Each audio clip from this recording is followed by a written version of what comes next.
There's a new bill moving forward in Harrisburg that would make it easier for the state to determine which businesses are essential and life-sustaining if we should ever have another pandemic or disaster of some kind. Local businesses found themselves in the middle of this at the beginning of the pandemic, which is why one local lawmaker is pushing for this legislation. Amy Wadas is live to explain how it would work and who it would affect. Amy. Kim, it was a very confusing time at the beginning of the pandemic. Who can stay open and who can't?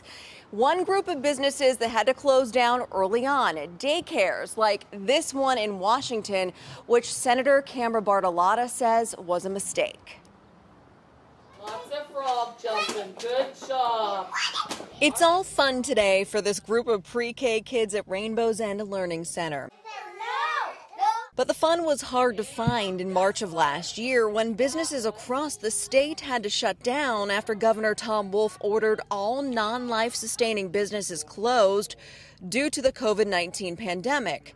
Daycares were one of them, which made it tough. If you are considered an employee, you're working no matter what, whether you're at home or you're in a business, like you're still considered working. And it's hard when you have a child anywhere from the age of an infant all the way up to school age. But with this legislation, the Commonwealth would have to abide by the Department of Homeland Security's guidance that provides a uniform process of determining which businesses are essential and which ones aren't, a process some lawmakers say Governor Tom Wolf didn't follow. Governor Wolf shut down everything in Pennsylvania for about 7.5 weeks. Even those things that should have been included in essential services. If this legislation becomes law in Pennsylvania, daycares would be considered an essential business, which would be a big deal for Rainbow's End Learning Center. I think it would be huge if it would stay that way and we would be able to stay open and considered as an essential employee. You want the usual, like in the Yes. But another group of businesses that wasn't categorized as life-sustaining under Wolf's order also doesn't fall under the Homeland Security guidelines: hair salons. Hairstylist Kathy Swihart at Hair and There Salon in Washington says that should definitely change.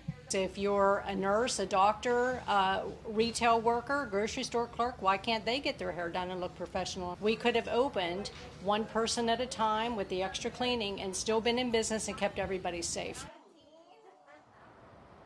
Now, other bills that would be considered essential if this bill would go through, other sectors, I should say, that would be considered essential in businesses would be the construction industry and the supply chain sector. Now, this legislation went through Senator Bartolotta's Labor and Industry Committee today and was moved to the Senate floor. We reached out to Governor Wolf's office for comment, and he says this bill is unnecessary. Reporting live in Washington tonight, Amy Wadas, KDKA News.